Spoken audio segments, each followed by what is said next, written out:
Yo, what's going on, everybody? It should be OY Between the Game Sports. And earlier today, we did a pre-recording with my guy Hope Jorgen and HBCU Sports Lab, Dr. Kenyatta Cavell. We did it over there on Hope Jorgen's channel, pre-recorded, so he's allowed me to bring it over here to you guys. It's a great preview of the SWAC championship game that's going down between Prairie View A&M and Jackson State this weekend. So we did this earlier, man. Y'all check it out. It was great content from all parties. I really enjoyed it. I hope we can do it again. This is the preview show to the Jackson State and Prairie View A&M SWAC championship game. Y'all get to it. What's up, everybody? It's your boy Hoop Jargon, back with a special edition with my man Between the Game Sports with Dr. Kenyatta Cavell. It's going to be a classic because you know what's going down. SWAC championship. Gentlemen, introduce yourselves. I know I did, but I want y'all to introduce yourself anyway. I'm Kenyatta Cavell. Many people refer to me as Dr. Cavell, or the Dean of HBCU Sports, with Inside the HBCU Sports Lab. Glad to be on with the Hoop Jargon. Good to see you, Brother Cliff. Appreciate it. Yes, sir. This is Between the Game Sports, a.k.a. Will Johnson. That's my official name, but I go by BTGS on this thing, and I'm ready to rock and roll. Let's get to it. And we know why we all here, so let's not waffle around the subject matter. SWAC football championship. One likely team is in it. We know Jackson State. In the space, people have been covering it. I know I have for about 2 years now. You know, this is no secret. We know Deion's legacy. Coach Deion, I know how y'all be getting. Coach Deion's legacy is being cemented now, and you got to win the last game. You know, last year going 3-3 in the spring, not a big deal. You can't have all this great season and choke it off at the end. And so against the incumbent, Prairie View A&M, you know, I'm decked out, so you know I'm all biased. So it's the game everybody want to see, man. And with the addition of, I think, of Jawan Pass, it's kind of made Prairie View a more lucrative team to watch. And obviously with the results on the field, that confirms that. So I just want to know y'all initial thoughts, man, about, you know, the matchup going forward. Man, you made sure you put the pressure on Jackson State, didn't you? Oh yeah. Yeah. Capital P. Because, you know, I ain't trying to hear that because you know how I go in the streets. Because Jackson fans, I mean, I give them props. You earned the right to talk y'all stuff. Y'all really have. And I tell people from Prairie View all the time, like, just be us. We don't have to try to boost ourselves up to be on that same level with the Southerns and the Grand. I like that. Just I like be that. us. That's not the culture of Prairie View. Prairie View is very proud, productive, producers of productive people, as we like to say, in terms of on the yard. So I agree with you. I think you need to be who you are. In fact, that's what you want to see in this game. You want to see Prairie View come in with a very workman-like attitude. I mean, they're going to have in their mind in a lot of ways that they probably feel they've been disrespected. Maybe in terms of the number of people on all SWAC honors. I can say that you've heard that a little bit from Coach Prime, as they like to call on that side, in regards to his son, the quarterback, Shedeur Sanders, not being first team or all SWAC offensive player of the year. And there's some arguments there. I think the totality of the package, you can make an argument for both him or Akil Glass. If I had to vote, I would have voted Akil Glass.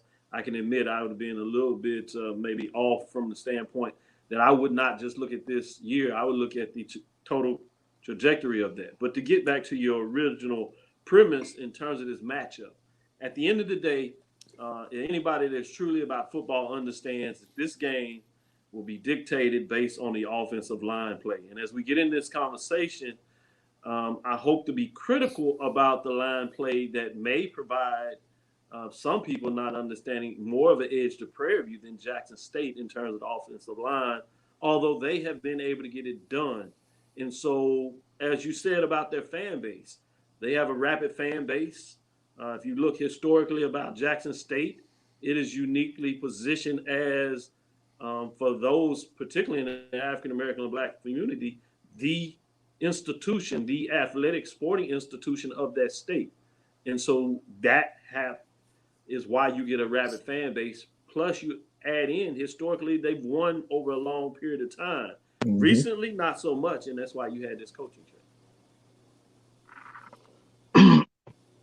Yeah, I'm right there with you with the offensive line thing. As you can see, you go through the stats on the SWAC website.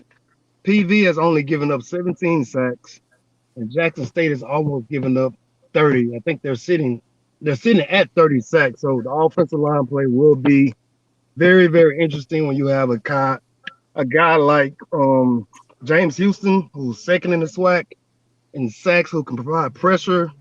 So it's going to be interesting to see what team is going to be able to hold it down in the passing game. Not expecting much in the rushing game because Jackson State is, I think, dead last in rushing. So I'm not expecting much in that thing. But for as that, the offensive line play is going to be major for both sides of the game. When you talk about Houston, I'm really interested in Danny Garza was second team all SWAC. He is a menace on that offensive line. He what makes it go, and you add in the rest of that line. That is a very physical line of attack. They are going to want to run the ball. Jackson State has had some problem at certain times. For example, specifically, latter part of the year against Texas Southern University, which is a team that can also run the ball. Many people pay attention to them more so in terms of body because of what the freshman quarterback was able to do, rightfully so. In a lot of ways, behind Shedeur Sanders, could have been in the running for that freshman player of the year. I.e., might want to look at a little latter part in this conversation when we talk about the freshman running back for Prairie View A&M University, but specifically in terms of the offensive line play, who's going to get the push? Jackson State is giving up less than 3 yards in terms of their total average on the run, but that's because in a lot of ways they force teams that tend to pass on them, and they think they're a little more susceptible to the pass, so teams tend to pass on them a little more. But teams that have stick to the run have had some general success on them. And so to me, that's going to be the fascinating part of this game. And Juwan Pass is much more efficient when he has a productive running game. So it's interesting to see what that looks like when you talk about Jackson State defensive 7, which is extremely strong and aggressive when you talk about what they're able to do. They like to pin their ears back and get to the quarterback. But does that mean at times they'll leave some lanes open for you to be able to maybe run the ball a little more in such a way that you're going to put the pressure on their linebackers and their safeties to start to pinch up a little bit and feel they need to stop that run? Then you can do some of that play action pass and tend to get down the field and maybe have some big plays in the passing game. Yeah, and I think this is going to be a culmination of everything Juwan has learned his whole career. Like, we talking about a kid that's played against Alabama. You know what Alabama looked like. You play against Notre Dame. You know what Notre Dame looked like. Now, I understand that's with better talent around him, but at this level, like, because you got to put your mind in the mindset of an athlete right now. He understands how big this game is. This is why he transferred, to be in this position right here, to have this opportunity right here. Why? Because this solidifies his career. Because as you know, his former version of himself, he was a letdown. If we're gonna be honest, he's supposed to be Lamar Jackson 2.0, but bigger. Right? Not quite how his career shook out. So I'm sure these things are swirling through his mind, and all the things that because we've seen a lot of iterations of him this year. We've seen the turnovers. We've seen him just playing, lights out. We've seen him adjusting to what the defense is giving him per se, using his feet and his arms, not depending too much on his feet like most mobile quarterbacks tend to do. And I think you're gonna see and I will say this too, losing 3 games in a row, because he's hearing that flag and he inside of his head right now. And I just think, as a senior, with the storyline you've had and the skill set you possess, that this is going to be a big testament of everything you about up to this point. And I just think if we're going pound for pound, I think Shedeur has the better situation. But I'm not going to dismiss Juwan as being like arguably on that given day can be the better quarterback that day. I know I'm going to set some of y'all on these SWAC streets, but I'm just saying he's a dynamic quarterback. You know what I'm saying? I know y'all can come from my head with the pitchforks, man. I know how y'all do, but I don't care. But that's the part of the game that you talked about, and as one yourself that played basketball game. In basketball, you still need an entire team roster to get it done in most cases. It is a sport that allows you, though, to have one superstar that can really help elevate a team. In football, it's a little more challenging. You can have a great running back. You can have a great quarterback. You can have a great wide receiver. But if you're not productive on the offensive line, none of those things are going to work. So when you talk about Shedeur, there's without a doubt a question if you look at where he fits in terms of all his pieces around him, he certainly has had the better year. But we're talking about one game. And football is a game of matchups. And sometimes Absolutely. we forget about that because we talk about all these averages and all these different statistics to make our statement. But if we're really going to do justice to the game, we really need to start looking at the matchup. This particular matchup in terms of Jackson State and Prairie View, even more so. What is the matchup when Prairie View has the ball? What does that look like? What are the things that Prairie View wants to get done? What does Jackson State want to do on the defensive side against them? And then obviously you have to flip that in terms of what is Jackson State trying to get done when they have the ball. They're going to want to run the ball because they know that's going to be easier for them to pass. Can they get it done without running the ball? Yes, because they've shown they could do that, but it becomes a lot more challenging. Can Prairie View's front seven get it done against their offensive line to force them to pass the ball a little more? Our defensive back, if you would, right, our back four are pretty solid ball hawks. They've gotten their hands on a lot of interceptions. Valley is at the top there, surprising some folks, but Prairie View in their own right is pretty good in terms of that back four getting it done, particularly when Dumas up front is penetrating and getting that action and doesn't let a quarterback like Shador sit back there and make those passes. You do have to be careful, though. Shador has shown over this year that he is able to make pinpoint passes even when he's under duress. I love the way that he backtrots to get out of a sack and gives up ground just to have enough time to be able to make a pass. And he has the arm strength to still get the pass out. I seen on television against Southern one of the top pass plays I've seen on any level when he literally was taking 2-3 drops back to give himself a little more time, rolling off, and he threw a dart to the sideline on a 3rd and like 19 and got like that's big. Yeah, 16 yards. That's big. And put it in position on the 3rd down to get an easy first on another 5-yard pass play. He's able to do that. We cannot ignore that if you're talking about analyzing this game. So you can still put him under distress and still find yourself, if you're not careful, not getting a completion off the field on 3rd down. And I'll say this too, that's a big juxtaposition from early in the year when he tended to try to make magic and trying to make plays when you need to abandon the play or find a way to elude. Like, for example, like one thing I liked about Tony Romo, I'm not a big Romo fan, but late in his career, he learned how to buy more time instead of press up the field. So that little spin move, he wait, and spin out of it, and it gave him some more time. If y'all remember, he did it on J.J. Watt and hit the guy. I forgot who he hit for the touchdown, but it looked like a broken play. So Shador has gotten more of that in his game, and it's astounding that a freshman has that all in his pocket within the progression of 1 year. And I understand he's not your average freshman. I understand that.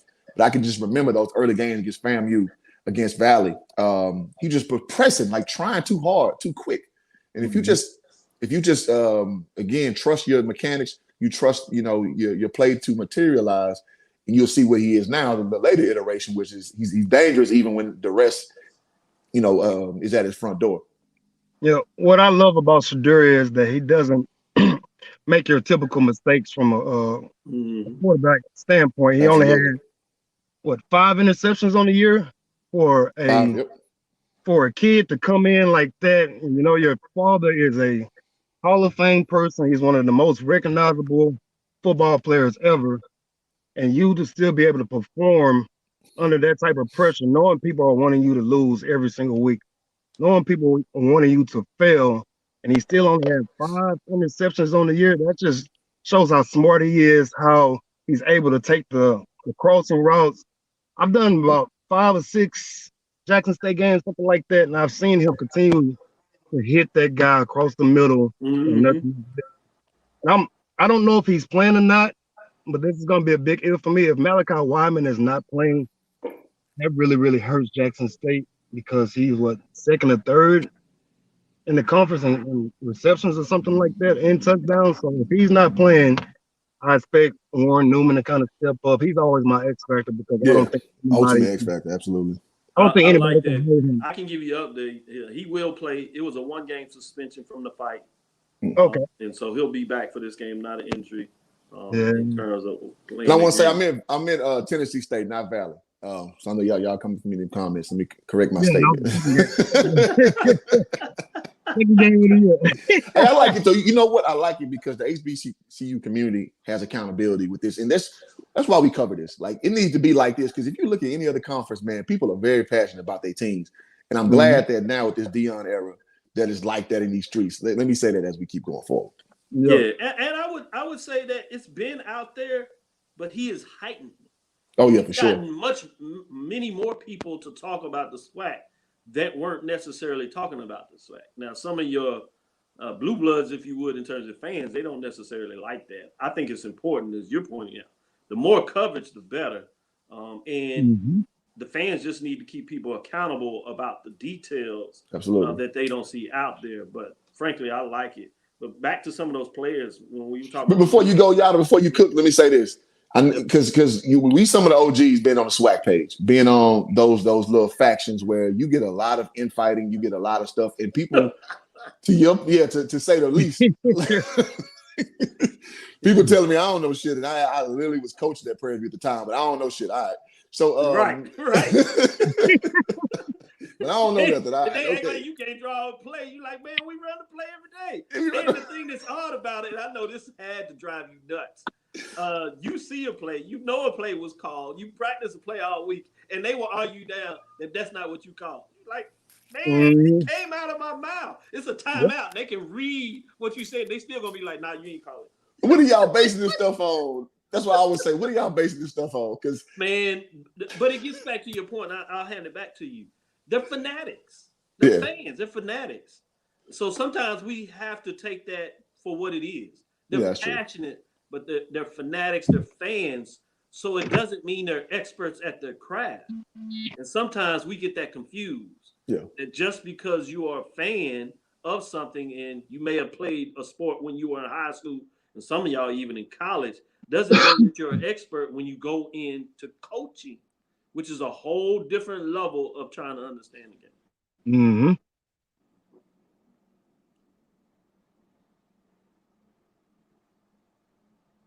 Still there? Yeah, I'm still here. I think he's moving around and May got a little internet problem there, but we can. That hotel Wi-Fi, man. Yeah. With that being said, is I was going to jump on there. I know he told me to take a break, but I'm sure he chimed back in. Is I was looking at that the defensive backside of Prairie, first team and second team, gives you some indication of Drake Cheatham. Yeah, and Darius Campbell. What do you think about those guys in terms of what they're able to lead? I didn't see much. I didn't see much of PV this year. I went back and watched some of their games, but Drake Cheatham, I believe he led the conference in interception with that 5. Yes, he's a ball hawk. Yeah, anytime you have a guy on your team that leads leads the whole conference in interceptions, you know he can play. And I also saw that he is probably like 4th in tackle. Yeah, they like to hit. That for not only will they get their hands on some balls, but they like to get in there and make some tackles and get it done. Yeah. So it's fascinating about that. That kind of concerns me though. If you have a defensive back who is high up there in tackles, that means that your linebackers are not getting it done for the most part. Sometimes, a lot of times that's true, but they also have a scheme where they will run blitz, if you would, with the defensive backs, and so they'll put them in there, and they'll play 5 backs, so they'll run some people out. So a lot of times they're making plays not just because it's downfield, but they're making plays in the backfield.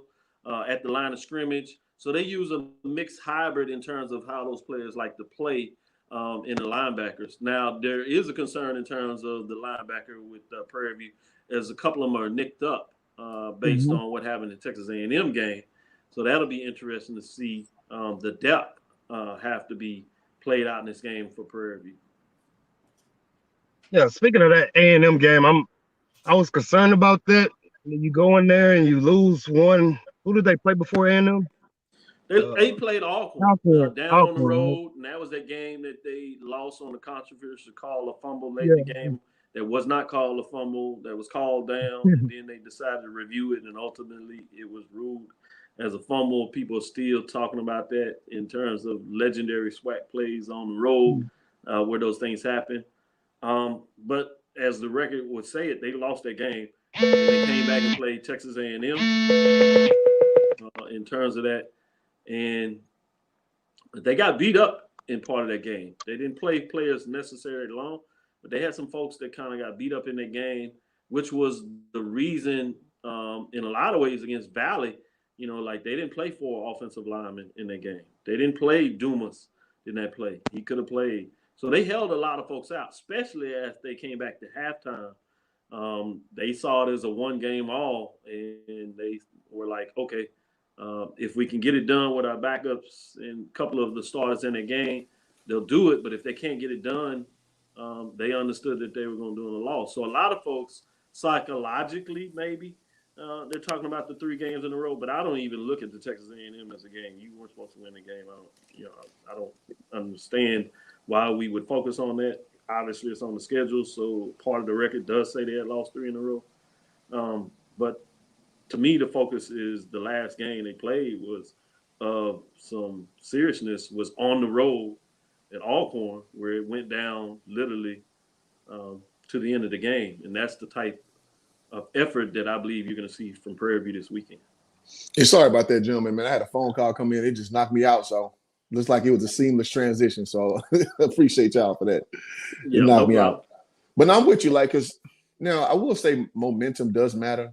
I will say that a player's morale can be affected by losses. That's definitely, can be true. Doesn't mean it is true, because I'm sure that they're able to compartmentalize where they are right now. And I'm sure and you can say whatever you want to say. I'm sure they went to the Valley game, kind of looking ahead to Jackson. But Valley been playing people close for the most part, most of the season. And more importantly, they played Jackson pretty close. I think they lost by a touchdown. So, and I will say on my video, everybody was on my tail talking about, don't overlook Valley, which, I mean, no team is going to overlook an opponent for the most part. Right, but this is one thing that I attest to, that is, I don't think you necessarily have players, and I want to go back to when you were coaching. You don't necessarily have players that overlook a team, but I think it's different about how you get up for a team. So, like when Prairie View played Texas Southern, it didn't matter the records. Say they were Jackson and Alcorn, it don't matter the records. Or Jackson and Valley, it don't matter the records, because the fever for that matchup is there, but it doesn't necessarily equate to each game. So I'm intrigued in a lot of ways about Jackson State. Prairie View's not one of their rivals. How much are they going to get up for this game against Prairie View, right? Versus Prairie View has been looking at this in terms of the opportunity to play Jackson all year long, particularly after they thought they were going to be pretty good after game 4 or 5. The radars in terms of what Jackson would do, at one point we were looking at potentially both of these teams going in this game 8-0. Yeah. Right. And so that's something that's intriguing to me in terms of when you talk about psychological, if we're going to go there, about players in terms of whether they overlook somebody. That's one component, but I'm talking more about, how do you get lathered? For example, Jackson State and Southern, they're going to get lathered up for that game. Not so much maybe for Jackson State and Alabama A&M. Well, I'll throw this back into the mix. It's when Grambling started to respect Prairie View. Like we own Grambling, and y'all like me. You've been along this longer than me, way longer than me. That Grambling look at that game like, nah, Prairie View. He say way longer than me. He gonna put my age out there like that. I'm just saying, you've been seeing more Prairie View ball than me. No, you're right. No shade, man. You're right. I didn't say it wasn't accurate. Well, because in the SWAC page, you remember the culture, like Prairie View was. And they were rightfully so. I remember my senior year, they beat us 70-7 with Bruce Eugene, right? That's what they remember. They remember just the Eddie Robinson years. That's like playing Paul Quinn. You know what I'm saying? And fair enough, we didn't have scholarships back then, but the new day is coming. We beat them like the last 6 times, I believe. Well, let me add one more part of that, and then I'll just shift it back over there. Yeah. To give you other guests a chance to get back in here and maybe share their thoughts on this. But there were like a couple of national articles that came out. And in the article, it went back to the 80-game losing streak. Mm-hmm. And I think in a lot of ways, that's people's mindset of Prairie View. For sure. Let's think about that. Yeah. That's over 20 plus years ago. Yeah. That's 2 generations. But because that's the mindset, that's how people see. And it's regardless of how accurate it is in terms of where this program is now under various coaches. Even if you ask Prairie View fans, the expectation is chasing championships. Mm-hmm. But if you talk to the other teams or other folks' fans, they just don't see necessarily Prairie View in the framework of a championship contender. Many of them will tell you that the program has gotten better or whatever, but in terms of championship contender, they don't see it in that. Well, I mean, let's keep it let's keep it a bean. They laugh when we were talking about getting a new stadium. They're like, oh, they ain't gonna have it, y'all, because we had a middle school looking stadium. If we being real, and Coach Prime even commented on like when he had the little HBCU combine for the high school guys like about 4 years ago. He's like, okay, I see y'all Prairie View. I didn't know y'all were doing it out here like this. So even him coming in as a neutral saw what we're doing, to your point. But people who are more traditionalists, like, y'all ain't about to get no stadium. Then we got one, and then it was, the rhetoric changed. You know what I'm saying? We actually put the pen to paper, we put the brick to mortar, and then, that's where we at. But some people still, again, want to see you as a little old Prairie View, and it just makes you wonder, how does that program see it now? This actually has me thinking. I wonder if Dion is still like, no, this is a program on the uptick. Him, having non-bias, like he's not a Jackson crafted guy. I wonder if he is kind of coming with a more neutral, like, no, this is the team we need to be focused on. I hope he's not. I hope he drinking the JSU Kool-Aid. I hope he thinks Prairie View is garbage and nobody. I hope he thinks about the 80-game losing streak.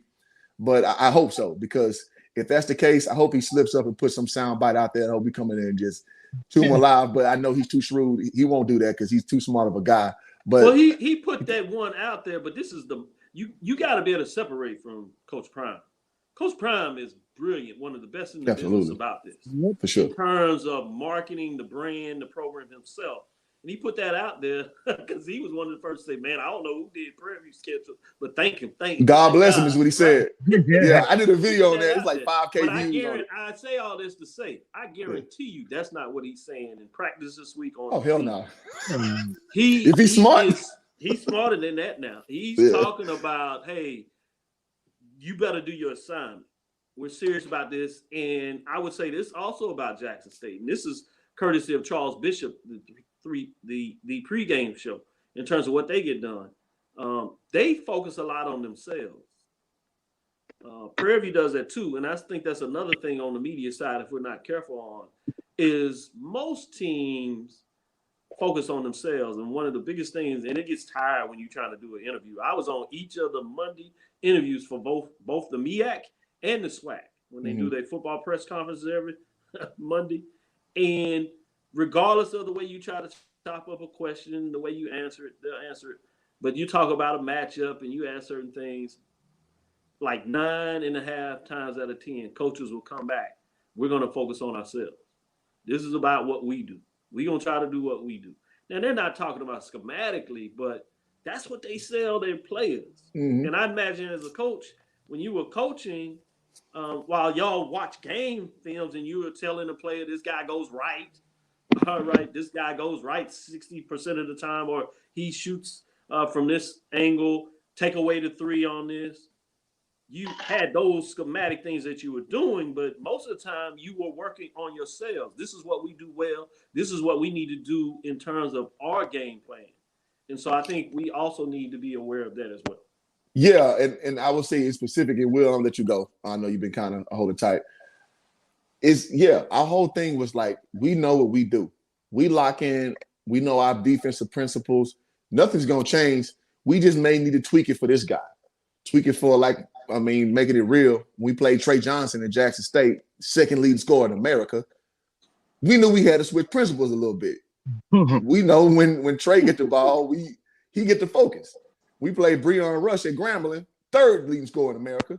We knew that we had to pack in on Breon because the offense went through him. Now we had to worry about Ratliff too, but Breon Rush is where the team comes and goes. And I guess I would say in most the most thing that stood out in my career is when we beat Grambling at Prairie View on ESPN when we was like supposed to be the slump 304. You know what I'm saying? We supposed to come in. That's just supposed to be a wash game. You know what I'm saying?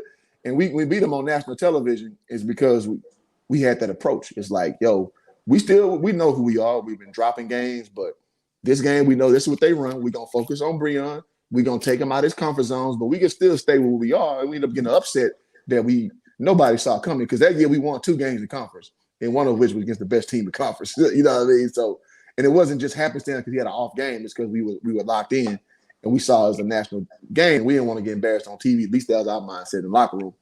And so, yeah, no, it's a lot of factors that go into a given basketball game. I want to pass it to Between the Game because he played at SFA. That's actually where I started.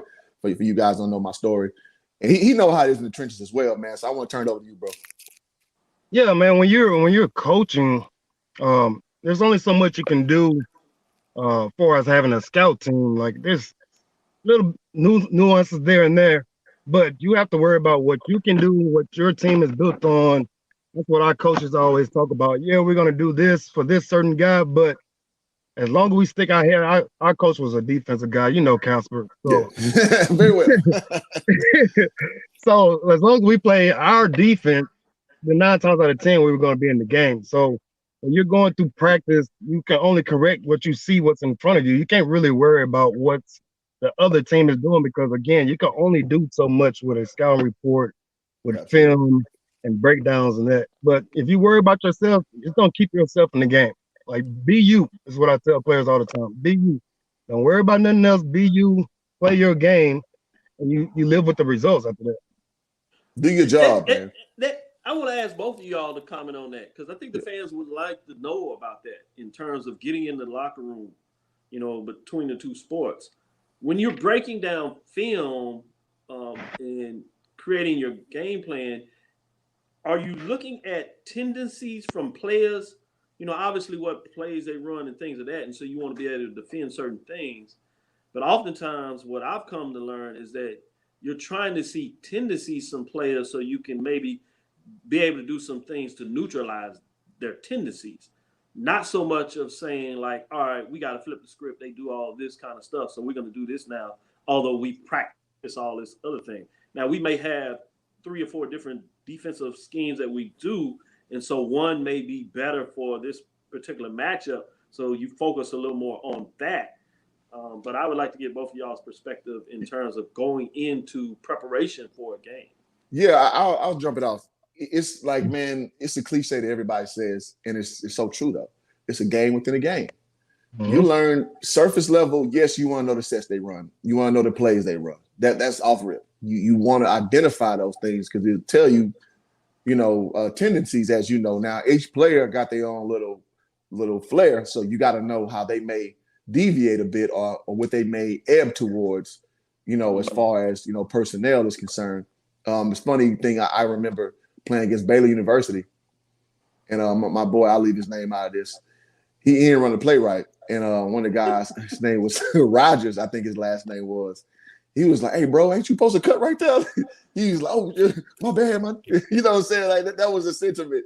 But it just shows how studied they were on our plays, whereas so much the opposer knew the play better than our guy because he had a tendency to, 420 it up and forget things sometimes. Again, I'll leave his name out this chat, this stream rather. But it's just funny how trained they were to know the play better than us in certain spaces. So the way that translates to what we're speaking about this game. Yeah, they know the play tendency. I'm sure they know the play count. They know that, in third down, they want to run this. But you always got to account for the individual aspect of it. So if he sees this type of pressure, this is where he goes. So you need to know, A, what Shadura does under duress, and B, where his safety valve goes, more so than knowing the original play. So you got to think on 2 levels before, like, idealistic or the breakdown. How do they react to both of those? Because if you bite on one, you're going to get exposed. We call that broken coverage, right, in the football world. So, yeah, those 2 things you always got to keep into account. And that's more of the player part. That's the player's responsibility to learn that. The coach going to give you the rubric, but it's up to you and your intellect to know, based on that information, what do I know further and how do I react further to not get embarrassed? Because Football is ultimately get embarrassed sport. If you bite on one look and then you get caught with your pants down. Just saying. Yeah, what coaches' jobs are to put you in the best position to be successful. There you And go. it's anything with any other profession, I guess you can say, your boss or your mother, father, whoever. But I think the game has changed a little bit, especially in the basketball realm. The analytics that's in there now. Mm. Uh, we played. We didn't really go over analytics and stuff like that. Hell no. You knew if you were guarding a shooter, he was a shooter. You ain't worried about if he shot Yeah. 29% from 4 feet behind the line or something like that. If he was a shooter, That's true. That's so if he was true. a shooter, your job was to get over, like no matter Yep. what. Yep. And so, but now there's a lot of more dribble drive stuff going on, and in basketball and football, I guess you can study a little bit more as far as like the quarterback's cadence or the way the center hikes the ball in certain downs and stuff like that. Mm-hmm. Or if the DB is playing you slightly inside, you need to go 1-2 here and get over on the top. I guess it's just different. I haven't played football in a long time, so I haven't been in a film session with football in a long time. So I guess it's just different in that realm, but it all plays the same. You study film as much as possible to give yourself the best advantage that you can have when you're going against these other players. So I guess it's about the same. I'm sure it is. Yeah. Like, because again, a coach, I mean, that's why like I don't get so big on people ragging on coaches so hard. Because now if a coach is just being very negligent and you can kind of see the undisciplinedness, you can see guys just, you got the penalties going crazy. Of course, you can definitely see a lack of coaching in that capacity. However, the coaches, man, people just think coaches sitting around all week long. And, I guess we'll get ready on Friday for a Saturday game. Absolutely not. Absolutely Nope. not. So when I said in my video what Coach Prime said, God bless him for the video because he got 2 weeks, theoretically more prep time. I was like, you out of your mind to think Coach Dooley don't have at least 2 or 3 coaches getting ready for Jackson during the Valley game. Mm-hmm. I'm sorry, you're just insane if you're not doing that. You're insane. Being naive. It's being naive. Come on, even if let's say even if the Valley game was contingent, like we had to beat Valley to go to the game, you're still going to put some coaches dedicated to Jackson. You're still going to do it because you still have to address that as a scenario. Now, it just so happened that game was meaningless, from a schedule standpoint as far as who you're going to meet in the championship. So I'm just like, come on, y'all. Like, y'all really got to peep in between the game because it does tell you that, well, me just being on the opposite side of things, being a coach and a player, it's a lot that goes into a product you see on the field, on the court. It's a whole bunch of backstory stuff that gets no ballyhoo. It gets no attention. But God don't, it's like with the tree in the woods theory. If a tree falls in the woods, doesn't make a noise. So people don't see that part of it, so they don't think it's part of the equation, but it absolutely, positively is part of the equation.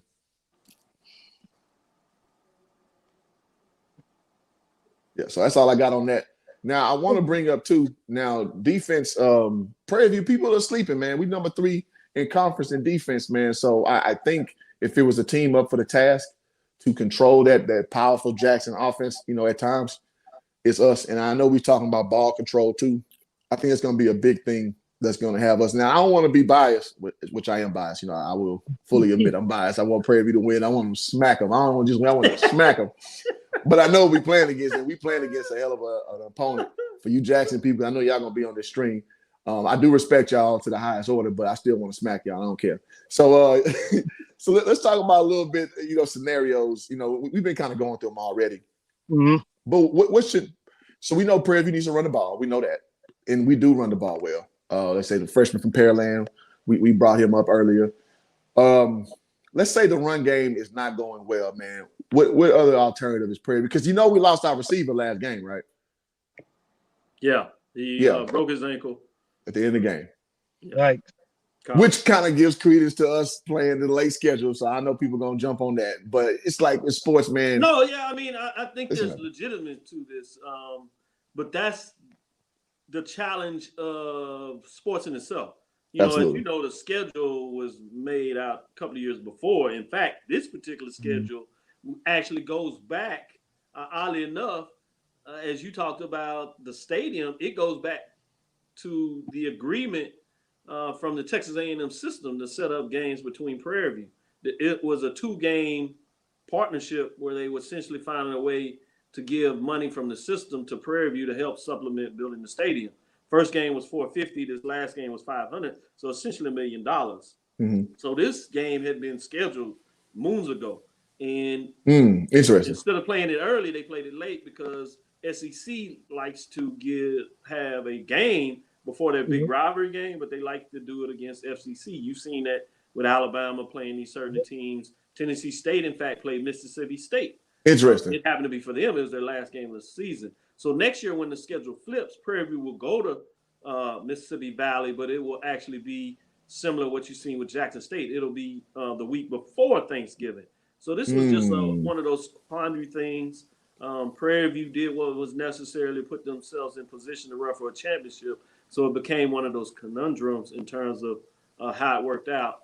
And literally, it was just one of those things. Sports are like that, and if it's meant to be, it's going to happen.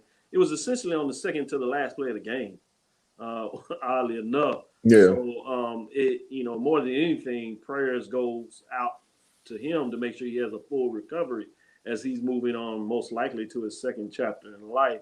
But he talked about on Twitter that he was prayerful that he was able to get up, have surgery, walk around in terms of having his faculties about him, but he had earned his degree. So credit to Collins in terms of what he's able to do.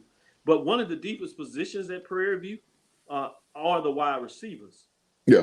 And so I think that's something you have to take into effect as well. The skill position in general, we're pretty deep at that, man. So that's one thing I can rely on. That's true.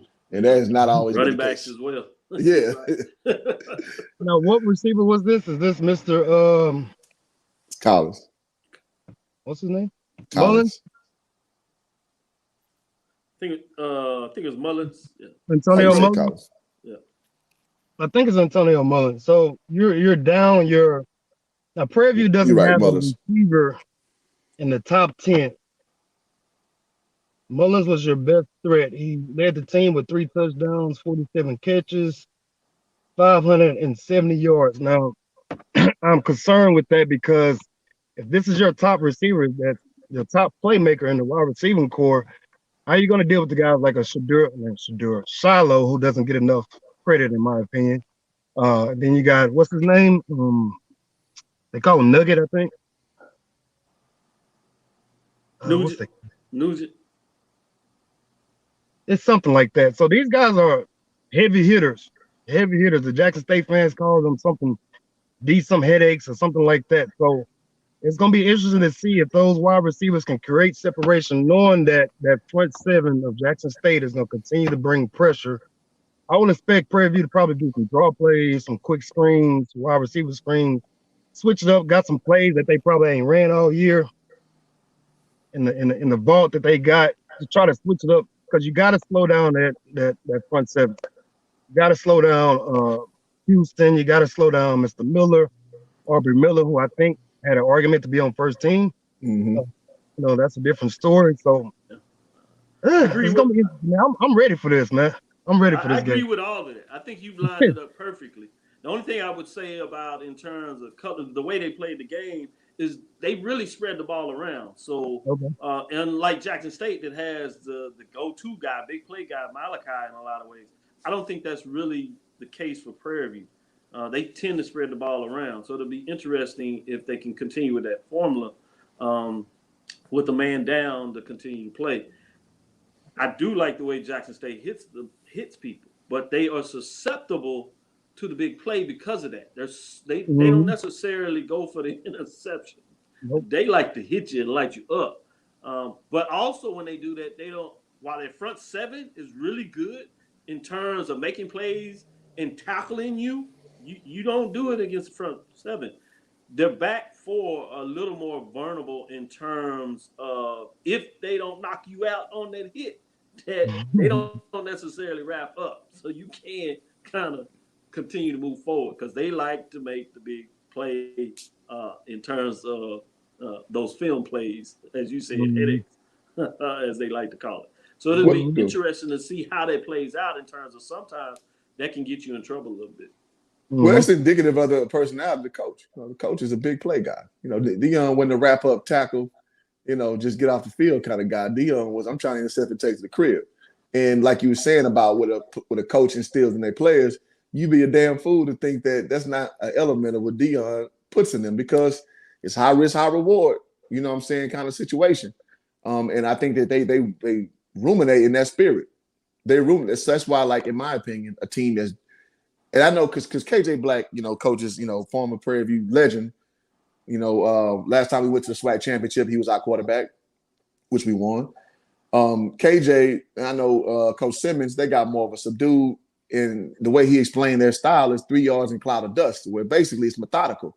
So you saw that flash didn't necessarily work against a methodical approach from a team perspective. So I know Dooley is more in that same ilk, as it were. So maybe, again, you talking about matchups matter.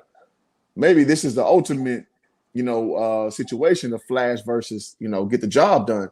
And in a lot of cases, we see matchups that seem to be a little bit off as far as, stats, as far as game separation, common opponents, or what have you. When it's so polarizing, you may get a result that you didn't think of, because I damn sure ain't think Jackson would beat them 7-6.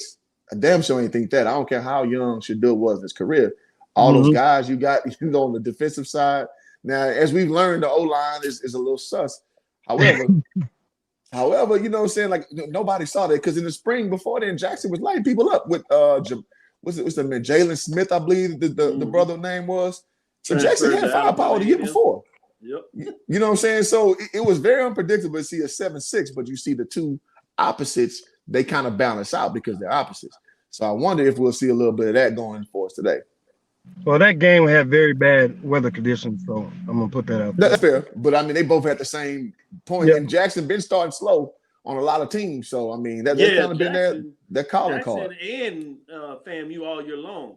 Yeah, as good as their defenses were, there have been questions about their offensive side of the ball all year. In such a case that FAMU actually switched quarterbacks over a couple of games. When you talk about that. And then they settled back on the quarterback. And credit to him, he's gotten better, just like Shador has gotten much better. But offensively, they've done enough. If you really look at Jackson State, they pretty much have blown out only one team. That was that Alabama A&M, and it sticks in your head because it was outside of that FAMU that everybody looked at. But that's really the game. Even with Southern, when you question what Southern's total record was, I mean, it came to 2 fourth-quarter touchdowns for them to win the game. Texas Southern, that was a 21-21 ball game until they exploded. That's facts. Fourth quarter. So when you start to really look at not just total scores and total wins, but matchups quarter to quarter, a lot of teams have played with Jackson State. I think with anything, when you talk about Jackson State, to give them credit for, which really in some ways goes to the coaching part, is their ability to play a game all the way through. This is true. This is true. And I give a lot of credence to that, is that they're never really going to think they're out of a game. They've been behind in several games, especially late in the season, where they had to come up late and make a couple of key plays and get it done. And I think that's a good thing. But I do think it's dangerous because oftentimes we look at records, we look at total scores, and we'll be like, certainly when you start listening to their fans, because they tell you they're just going to blow you out. And I'm like, man, y'all ain't blown nobody out the whole year. You got to love Jackson fans. Credit. You all have won all but one of your games. And so that's two different things. I'm not saying you are not a good team, but I'm saying to the point is you're actually better in terms of your team being a team that knows how to win down the stretch. But blowing people out, no, not so much. And I think that's a lot of folks from Jackson State that look at the fact in their eyes that Valley is beneath them. And even though they struggled on the road, and literally with Valley was down to a last quarter play where the wide receiver took a up and out and housed it to give them the room to win by about 10 points or whatever. But it was in striking distance in that game. That's true. Another indication to tell you about how strong Valley is, especially at home. They lead the SWAC in interceptions. People didn't realize that. Their backs were talented. They led the whole conference in interceptions. They played FAMU tough. And in fact, if the running back that most people argue is one of the best running backs in this conference. If he doesn't slip on a fourth down play, they're probably putting in positions to win the game against FAMU because they were inside FAMU's 12. He slips. People question the call. I like the call because he's been getting the yards all day. He slips, and FAMU gets the ball and able to essentially run out the clock and get it done. So Valley, as you said, is a lot stronger than what many people want to do, but they look and just say Valley, and I'm giving that to my co-host on the show, Mike Washington does that, and even he had to come back and retract that in terms of how much everybody else tried to understand and really looked at how Valley had improved. I say all that to say is that, Jackson State is a very good team, but to think that they're like one of the best teams out there is different. I can say that their defense is one of the best they've had in the history of their program. And before you go, Will, I want to add this, that it's hard because normally what people do is they look at common opponents and they draw like a pattern of how you go against all things equal. And it's just so funny looking at these two teams when they have common opponents, how different the results are. And it's like it's not a real good indicator about what this team can do against, again, the same team, all things equal. So this is what makes this, in my mind, this matchup so worth watching, because you can say that Jackson's rolling, they undefeated conference, Prairie View sliding late. But if you look at the people who they played mutually, it's been a mixed bag of results. Oh my goodness. It really has. With Jackson, one that stands out there is like the Southern game. And that's one of the few games where they were both playing him on the road, because amongst the other games, it was different also because they played one would play him at home, the other played him on the road. True. Like I said, Valley playing Prairie View at home in Prairie View, and Valley hosting Jackson. But you go talk about Southern, both of them went to Southern, so that's one of those cases. The other one was Alabama State, where both teams played Alabama State at home. The problem when you look at the Alabama State game, they were pretty much close in the time they played them. But at that time, when Prairie View played Alabama State, they had the coaching change. Yeah.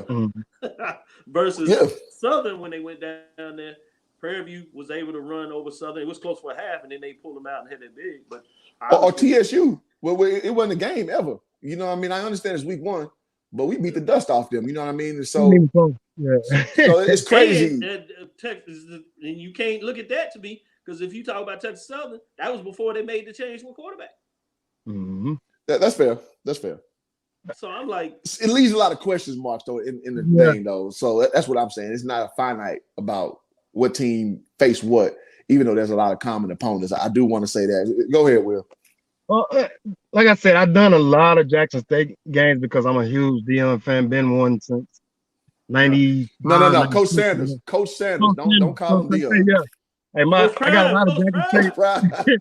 Got a lot of Jackson State subscribers, man. They're gonna get on me about that. Yeah, but, they're hard to figure out because they're a good team, but they could be a great team. And I'm sure we're gonna touch on this in a little bit. But their penalties is what keeps them from not being a great team. They are 11 in the conference with 98 penalties, and a lot of those are false starts. And that comes from being disciplined and knowing what you're going to do once you get out the huddle. And so that's all I say this to say that it's part of the reason why they start off so slow. It's because of the penalties. You get those penalties and you get behind the sticks, it throws off your whole dynamics, your whole game plan. And now you're trying to recover. And this is why they start off so slow, in my opinion. But then once the third quarter hits, it's just something clicks. It's something, they go in the locker room, they refocus, or whatever it may be. I don't know. Listen to a new song, change cleats. I don't know what it is. But the first half team and that second half team it's like two totally different teams coming out. And I don't know why people are, this is my next point. I don't know why people are expecting this to be a blowout. Like you said, they haven't really blown anybody out. But before this 3-game stretch that PV is having, they won 6 games in a row. Mm-hmm. You're not a bad team. You're not a bad team when you win 6 games in a row. So I think this game is going to be a lot closer than what people think. And I know it's just because they want Jackson State to have this undefeated SWAC season, but I think it's going to be a lot closer than people think. Yeah, Well, I think so too. I Go want to get on ahead, that Kiyama. point you made. I love what he said about the penalty. That's a good indicator to look at in terms of that. Now, my co-host Charles Bishop, who is a Jackson State alum, and so I want to put that out there. So, sorry to hear that. But he's exactly he covers them, and he's part of the pregame show, so they get access on the field. One of the things he always talks about, to your point, in terms of them slow, and then all of a sudden get it going.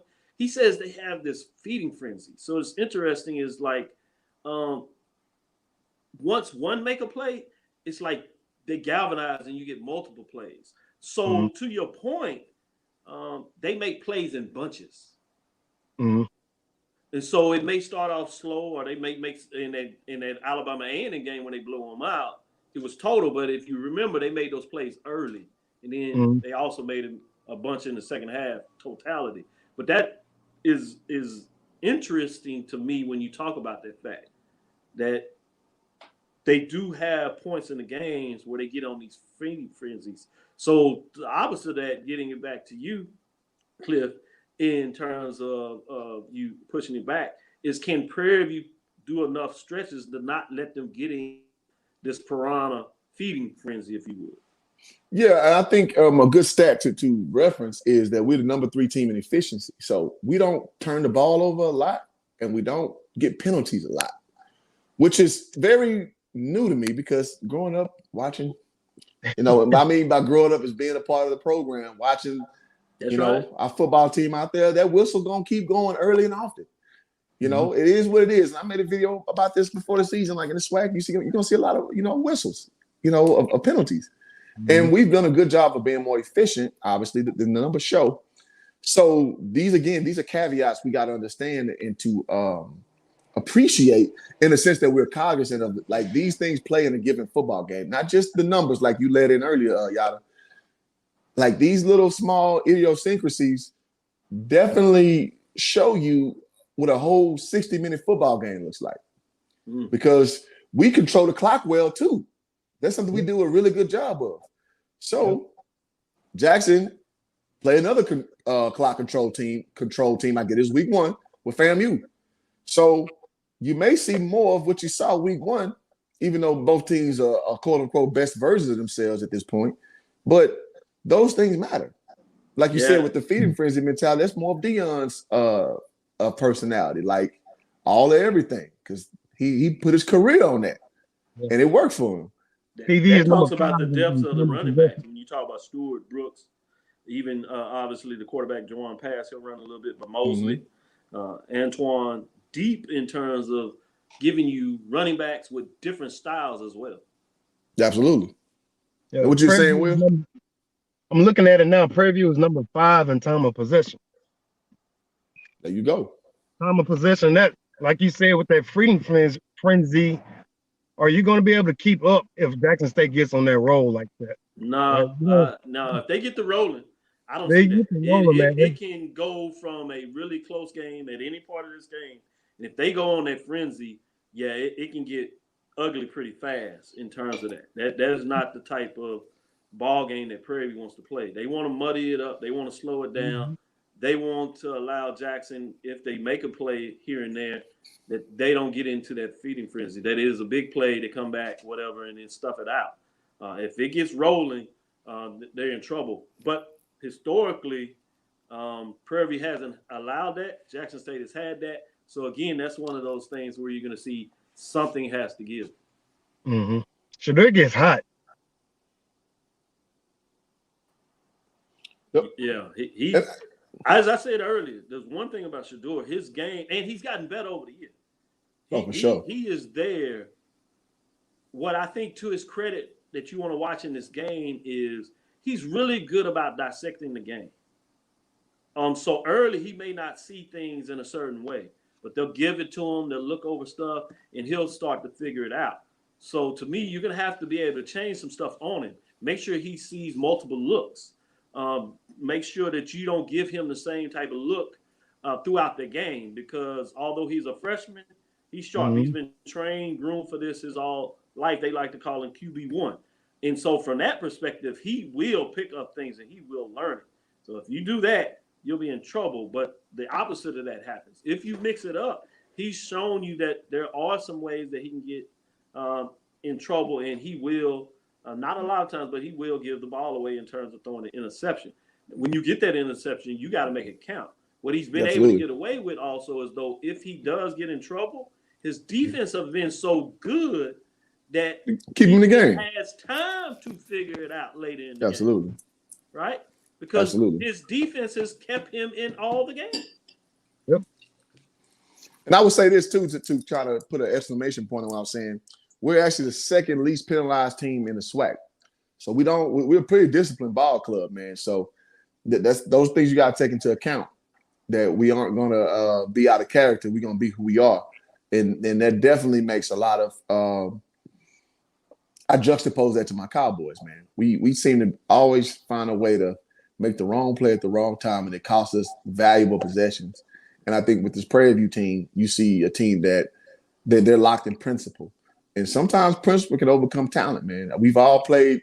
I will put it this way. We played against my junior year, we played against Louisville. And we lost by like 20, expected, 20, 25, I want to say. But that was a good, quote unquote, a good SWAC loss, right? The next game we played against Richmond Spiders. We were up on them like 15, came back and lost. They just started running Princeton. We couldn't, I could not go at the back cut. When they just consistently going to send that 4-man, dive into the basket, man, I fouled out 5 points, 5 rebounds, 5 fouls in like 15 minutes. Because it was an antithesis of the whole game. It just was they were executing, and once we came out beating their ass, they were resorted to like, we gonna keep doing what we do, methodical. We couldn't handle it, and we ended up losing that game by like 20 as well. But it wasn't the same kind of game as the Louisville when we had playing against obviously a better team. They were number 16 in the nation at the time. Playing against a team that Richmond, I'm sure that they ain't probably win their conference at the time. So the point I'm making is a team that's more methodical, more disciplined, you may find yourself falling short to them because they're just going to keep staying true to who they are, like you were saying earlier with the film session, staying true to what we do.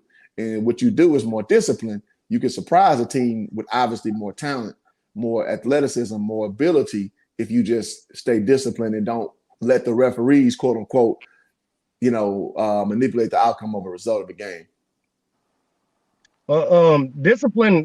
Discipline frustrates a team who likes to hit the home run. Absolutely. Like to score quickly. So if you're disciplined on offense, like you said, going down the field, being methodical, taking your time, getting 4 or 5 first downs each drive, that's going to frustrate a team defense in Jackson State who loves to make the big hit, who loves to make the big play. And then you'll see those guys become even more undisciplined and missing more tackles and getting past calls because they're trying to get the ball back and get off the field. So that's going to frustrate the defense. Then when that happens, that frustrates the offense. So if PV can stay true to themselves, like we've been talking about it, they have a chance. They have a shooter's chance, in my opinion.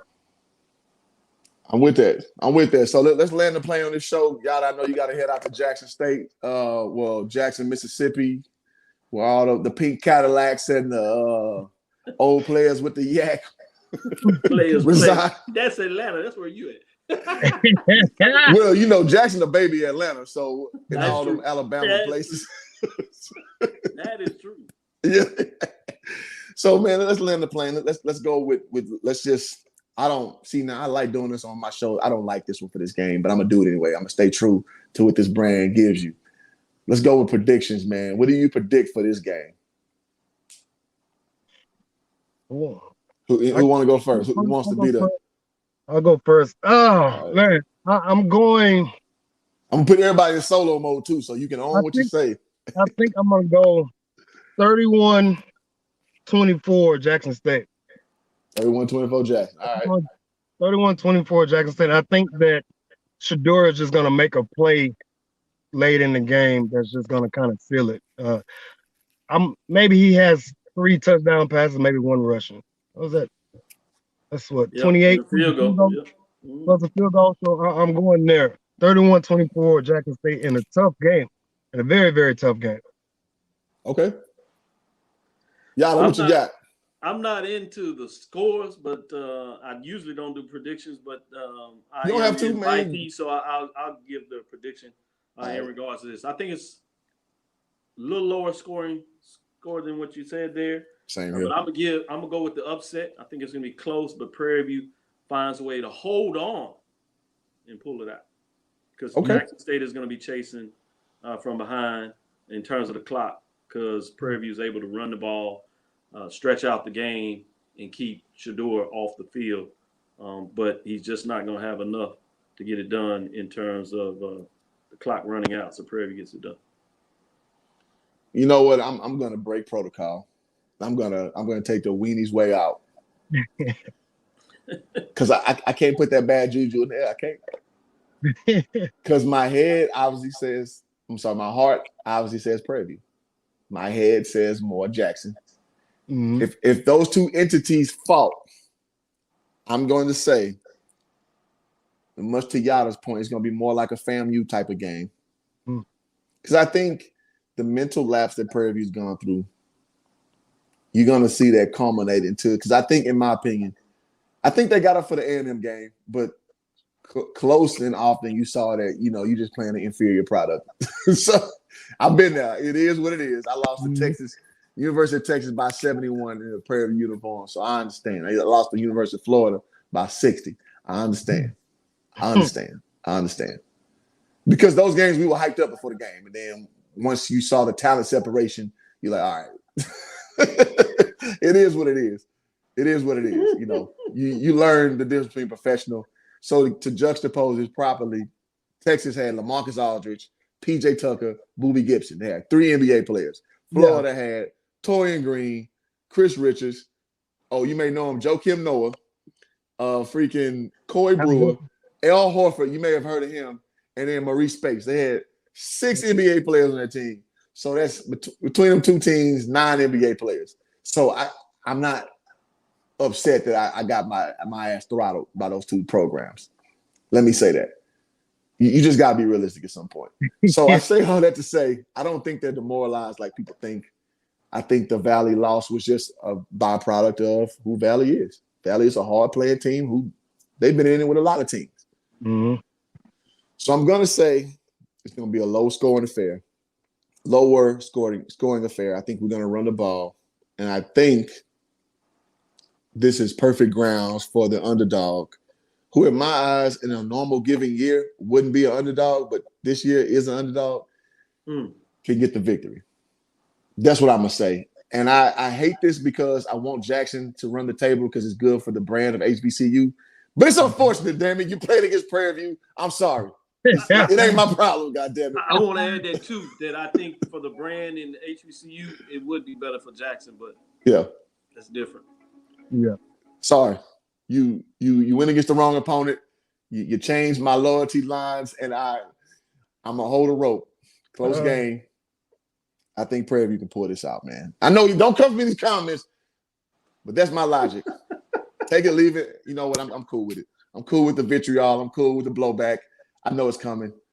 So I just want a good football game because at the end of the day, I want HBCU to benefit from this going forward.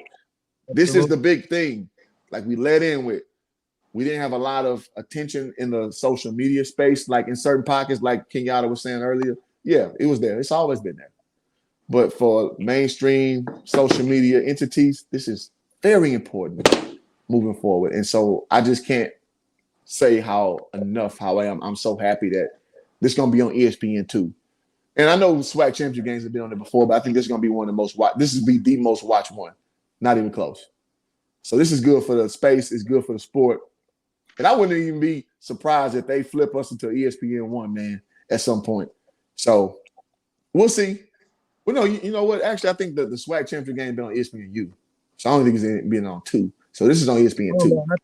I have to look. No, it's usually on ESPNU. They flipped it. They've already pulled it up, so it's on ESPN. Yeah. So shows you the uptick of what you're seeing in the coverage of the SWAC. Okay, yeah. I was thinking as I was talking, I was like, no, it's ESPNU, which we like. We used to love just getting ESPNU games back in the gap. Mm-hmm. So it just shows the forward nature of this. So, man, I got Prairie View and a dusted up, ugly ass game, and I don't care. But if Jackson wins, man, I'm gonna be upset, but I still think it's a good brand for the storyline. It's a still good promotion of what we're doing to have Deion elevated to where he is. So I will say that, man. I know I'm never this soft, man. If we played anybody else, I'm like, the last thing I will tell you about the storylines that go well. Obviously, the big storyline is you have Coach Prime going home or going back to Atlanta for the Celebration Bowl. So that's huge. You got a SWAC team going in undefeated. Real chance for the SWAC to get back in the winning column. The only team that has won for the SWAC is Grambling against North Carolina Central. The rest of the time, A&T has taken down Alcorn State. So that's going to be fascinating. On the other side, you do have the fact that if Dooley wins, he is heading back to the Celebration. A lot of people don't realize, because he was the offensive coordinator when Grambling defeated North Carolina Central. He was also the offensive coordinator, however, when they lost to North Carolina A&T. So he would be going back. So you got storylines either way. And I put a little teaser at the end, sprinkle a little teaser. There are a lot of rumbles that Dooley is on the way out too. So there's rumblings about that. I don't know how true it is. I've talked to a lot of sources, fan and PV employee base that I know. So there's a lot of storylines with that as well, of Dooley getting to more of a power 3 team and in the SWAC. So we'll see if that's true. Who knows, really? Because I mean, I can give you some insight on that in terms of that. There are 2 openers in the SWAC, Grambling and Southern. And why a lot of that is going on is he coached under Pete Richardson at Southern, so there's a connection there. He actually played under the legendary coach at Grambling State. Eddie Robinson, people don't realize he played there, so he's a connection to 2. The VP of athletics was the deputy athletic director at Southern, so he came over. So when they went in coaching search, so both of them have a connection and open to that. Last week when he had recruits on the campus, and he was talking about his option there. His agent is negotiating a deal, and what his agent is doing is trying to get the best deal on the table. It's going to be interesting in terms of what is that deal is. I don't think he's made a foregone conclusion. A lot of things are out there.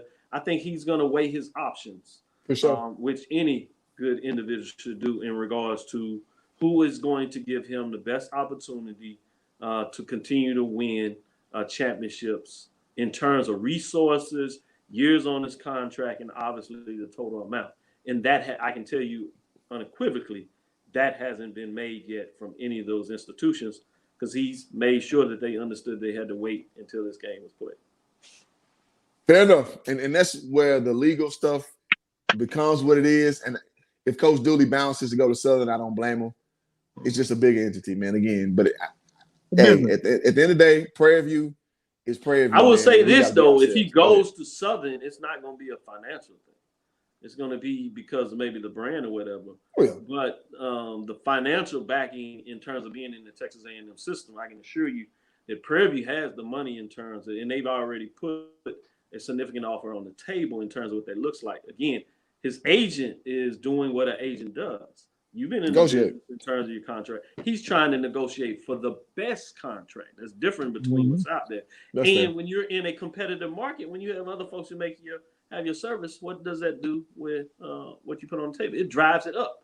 So he's in a position, since they didn't sign him earlier now, you drive it up as high as you can in terms of the marketplace. So all this talk about him going here or whatever, that's fan interest in regards to what they want to get done and the perception they have in their program, rightfully so.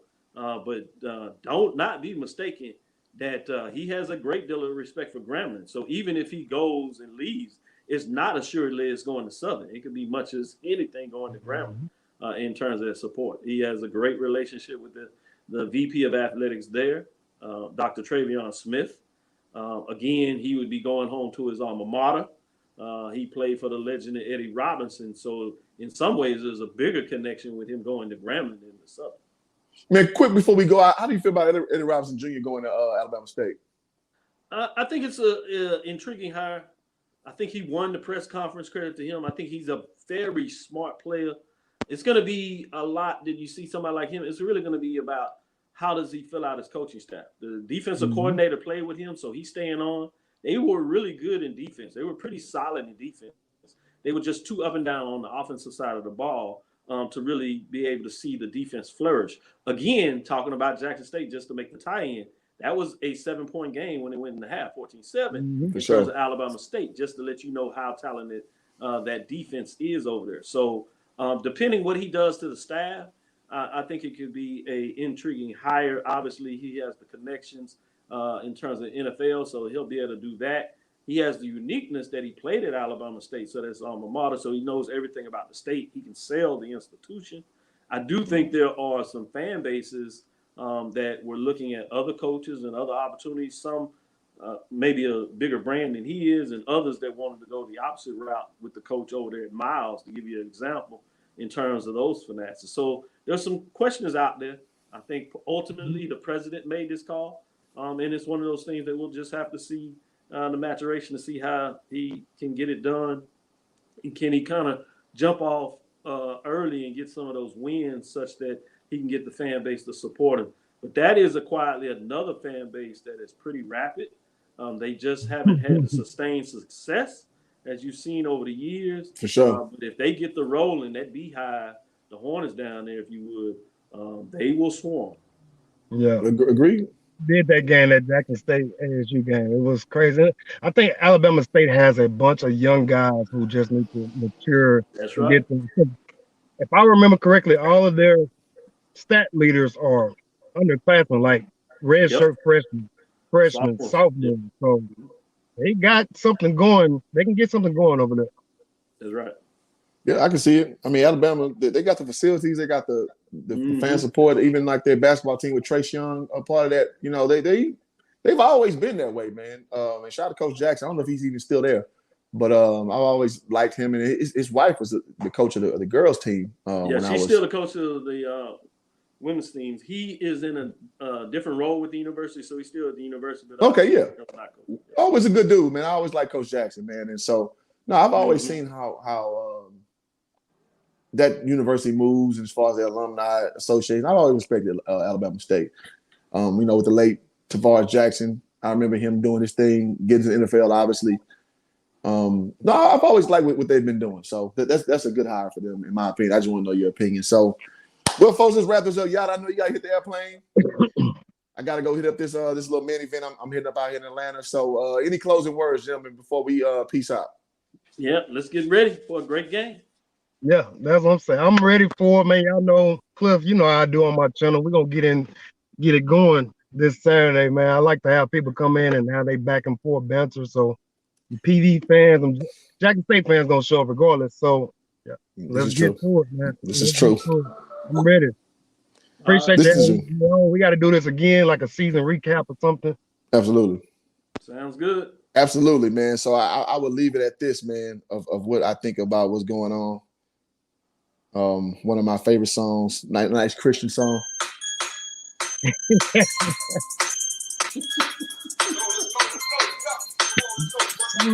get it. Look, if you buck, baby, this is gonna be a hell of a competition. This is gonna be a hell of a matchup, and I'm glad that the Prairie View University is a part of this. And nothing will give me. This will be my Christmas present. We win this game. We come on the stream. Me and Yada, Will, you be on here too, because don't let us win this game. It's not gonna be pretty. Oh boy, it's gonna be some hurt folks in Jackson. Oh, it's gonna be some hurt Jackson people. I'm going on my last video again. Did like 5K views. I'm going on every last one. And how you like me now, player?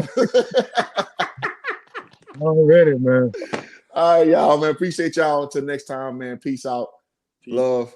Hoop Jargon, we out.